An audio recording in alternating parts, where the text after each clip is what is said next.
पटना में कुछ बड़ा होने वाला है। गंगा किनारे रहने वाले हजारों लोगों की रातों की नींद उड़ चुकी है, क्योंकि अब गंगा किनारे गरजेगा बुलडोजर। और इस बार कार्रवाई छोटी नहीं, बल्कि इतनी बड़ी बताई जा रही है कि कंगन घाट से लेकर दानापुर तक पूरा इलाका हिल सकता है। आखिर अचानक प्रशासन क्यों इतना सख्त हो गया? कौन है वो लोग जिन्होंने गंगा किनारे कब्जा कर लिया? और क्यों कहा जा रहा है कि अब किसी को नहीं बख्शा जाएगा? नमस्कार, आप देख रहे हैं YBN बिहार झारखंड और मैं हूं डॉक्टर सुरजीत सिंह। आज की इस बड़ी रिपोर्ट में हम आपको बताएंगे कि पटना के सबसे बड़े बुलडोजर एक्शन की पूरी कहानी क्या है। एक ऐसा ऑपरेशन जिसकी गूंज अब पूरे बिहार में सुनाई देने लगी है।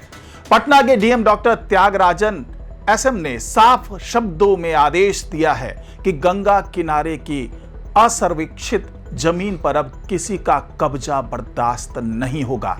प्रशासन का दावा है कि गंगा किनारे सैकड़ों की संख्या में अवैध निर्माण खड़े कर दिए गए हैं। कुछ लोगों ने झोपड़ियां बना ली, कुछ ने पक्के मकान, और कुछ पर आरोप है कि उन्होंने सरकारी जमीन तक बेच डाली।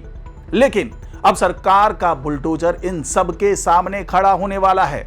सूत्र बताते हैं कि पिछले 15 दिनों से गुप्त स्तर पर इसकी तैयारी चल रही थी। विशेष टीम बनाई गई, इलाकों की मैपिंग हुई, ड्रोन से सर्वे किया गया और अब प्रशासन ने खुलकर ऐलान कर दिया कि कंगन घाट से लेकर दानापुर तक जहां जहां अतिक्रमण मिला वहां वहां कार्रवाई होगी। यह तय है। लेकिन सबसे बड़ा सवाल कि क्या सिर्फ झोपड़ियां हटेंगी या इस बार बड़े बड़े पक्के मकान भी टूटेंगे? क्योंकि प्रशासन ने साफ कहा है कि अस्थायी हो या अस्थायी, अगर निर्माण अवैध है तो बचेगा नहीं। स्थानीय लोगों में डर का माहौल है। कई परिवारों का कहना है कि वे वर्षों से वहां रह रहे हैं। कुछ लोग दावा कर रहे हैं कि उन्होंने पैसे देकर जमीन खरीदी थी। लेकिन प्रशासन कह रहा है कि गंगा किनारे की असर्वेक्षित जमीन पर किसी की दावेदारी मान्य नहीं है। यानी अगर आपके पास कागज हैं फिर भी जांच होगी। और अब सुनिए इस कहानी का सबसे बड़ा ट्विस्ट। यह पूरा मामला सिर्फ अतिक्रमण का नहीं है, इसके पीछे छुपा है गंगा का बदलता रास्ता।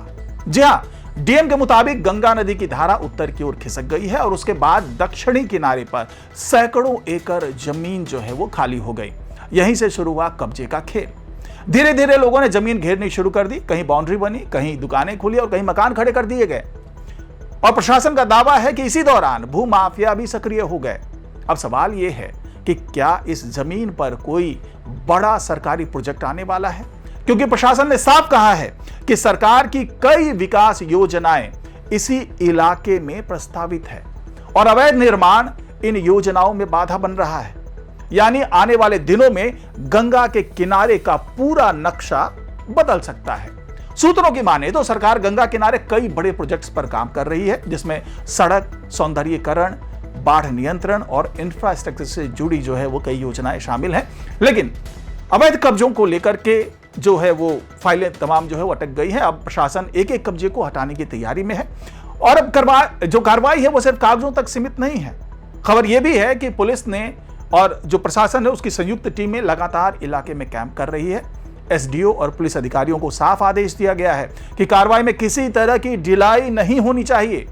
बताया जा रहा है कि इस बार ऑपरेशन में कई विभाग शामिल होंगे। नगर निगम, राजस्व विभाग, पुलिस, ट्रैफिक विभाग, यहां तक कि बिजली विभाग की भी मदद ली जा सकती है ताकि कार्रवाई के दौरान कोई रुकावट ना आए। लेकिन जैसे जैसे बुलडोजर की खबर फैल रही है वैसे वैसे गंगा किनारे बसे लोगों की चिंता बढ़ती जा रही है। कुछ लोग अपना सामान हटाने लगे हैं, कुछ प्रशासन से मोहलत मांग रहे हैं और कुछ लोग विरोध की तैयारी में भी जुट गए हैं। क्योंकि इतिहास गवाह है, जहां बुलडोजर चलता है वहां सिर्फ दीवारें नहीं टूटती, सपने भी बिखरते हैं। कई परिवार ऐसे हैं जिन्होंने अपनी पूरी जिंदगी की कमाई लगा दी, छोटे छोटे घर बना लिए। अब उन्हें डर है कि कहीं एक सुबह सब कुछ मलबे में ना तब्दील हो जाए। लेकिन प्रशासन का कहना है कि यह कार्रवाई लोगों की सुरक्षा के लिए भी जरूरी है, क्योंकि मानसून आने वाला है और गंगा किनारे बसे इलाके बाढ़ के दौरान बेहद खतरनाक हो सकते हैं। डीएम ने चेतावनी दी है कि अगर बारिश और बाढ़ के समय यहां जानमाल का बड़ा खतरा होता है तो जिम्मेदारी किसकी होगी? यानी अगर लोग यहां बसे रहे तो बड़ी दुर्घटना भी हो सकती है। और इसी बीच एक और बड़ी तैयारी शुरू हो चुकी है। दानापुर और खगौल इलाके में जल जमाव से निपटने के लिए 24 संप हाउसों में 27 हाई कैपेसिटी ट्रांसफार्मर लगाए जाएंगे। प्रशासन मानसून से पहले पूरे इलाके को तैयार करना चाहता है ताकि बारिश के समय पटना डूबे नहीं। लेकिन अब सबसे बड़ा सवाल, क्या यह सिर्फ अतिक्रमण हटाने का अभियान है या फिर पटना को पूरी तरह नए तरीके से बसाने की तैयारी? राजनीति भी अब इस मुद्दे पर गर्म होने लगी है। कुछ विपक्षी नेता सवाल उठा रहे हैं कि अगर गरीबों को हटाया जाएगा तो उन्हें बसाया कहां जाएगा? क्या पुनर्वास होगा? क्या मुआवजा मिलेगा या फिर बुलडोजर सीधे घरों पर चलेगा? हालांकि प्रशासन का कहना है कि सरकारी जमीन खाली कराना जरूरी है और कानून से ऊपर कोई नहीं। लेकिन बिहार में बुलडोजर राजनीति पहले भी सुर्खियां बटोर चुकी है। जब जब कार्रवाई हुई तब तब विवाद भी हुआ। कहीं लोगों ने विरोध किया तो कहीं पत्थरबाजी हुई तो कहीं प्रशासन को भारी पुलिस बल तैनात करना पड़ा। और अब पटना में फिर वैसी ही तस्वीर बनने की आशंका जताई जा रही है। विशेषज्ञों की माने तो गंगा किनारे अतिक्रमण पर्यावरण के लिए भी बड़ा खतरा है। नदी के प्राकृतिक बहाव क्षेत्र में निर्माण होने से बाढ़ का खतरा बढ़ जाता है। साथ ही नदी की जो पारिस्थितिकी है वो भी प्रभावित होती है। इसलिए प्रशासन अब इस पूरे इलाके को खाली कराने के मूड में नजर आ रहा है। तो क्या आने वाले दिनों में पटना का सबसे बड़ा बुलडोजर ऑपरेशन देखने को मिलेगा? क्या गंगा किनारे बने सैकड़ों निर्माण मलबे में बदल जाएंगे?